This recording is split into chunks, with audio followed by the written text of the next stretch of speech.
ડભોઈ તાલુકામાં ખેડૂતોને ડાંગરનો યોગ્ય ભાવ મળતો ન હોય નિરાશા। સરકારે ટેકાના ભાવે ખરીદી શરૂ કરી છે, પણ રોજિંદા માત્ર 10 થી 15 ટ્રેક્ટર જ માલની ખરીદી થાય છે। પરિણામે ખેડૂતોના ખેતરોમાં ડાંગરના પાકના ઢગલા પડ્યા રહ્યા છે।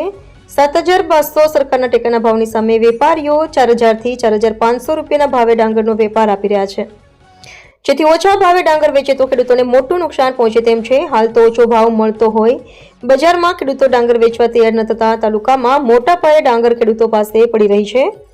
મંડળીઓ પણ ડાંગરનો લેવા તૈયાર નથી, ત્યારે સરકાર દ્વારા ટેકાના ભાવે થતી ખરીદીમાં ડાંગરની ખરીદીની માત્રા વધારી વધુમાં વધુ ખેડૂતોની ડાંગર ખરીદે તેવી ખેડૂતોની માંગ।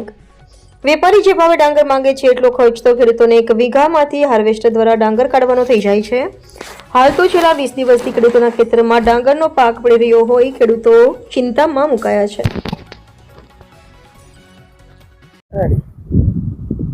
કમોસમી વરસાદના કારણે અમારી ડાંગરનો પાકનો બહુ મોટું એમ તો નુકસાન થયું છે।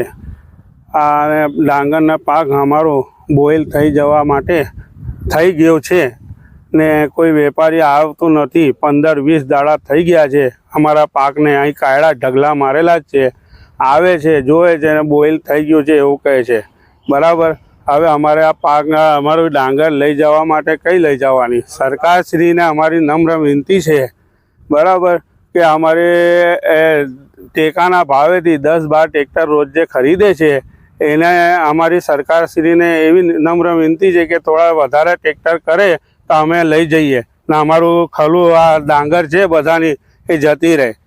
અમારા વેપારીઓ 4,045 રૂપિયા માંગે છે। બોઇલ થઈ ગયો છે, બોઇલ થઈ ગયો છે, કોઈ આવતું નથી। સરકારશ્રીએ ટેકાના ભાવેથી 7,000 રૂપિયા પ્રમાણે નક્કી કર્યું છે, પણ રોજના 10-12 ટ્રેક્ટર ખરીદે છે।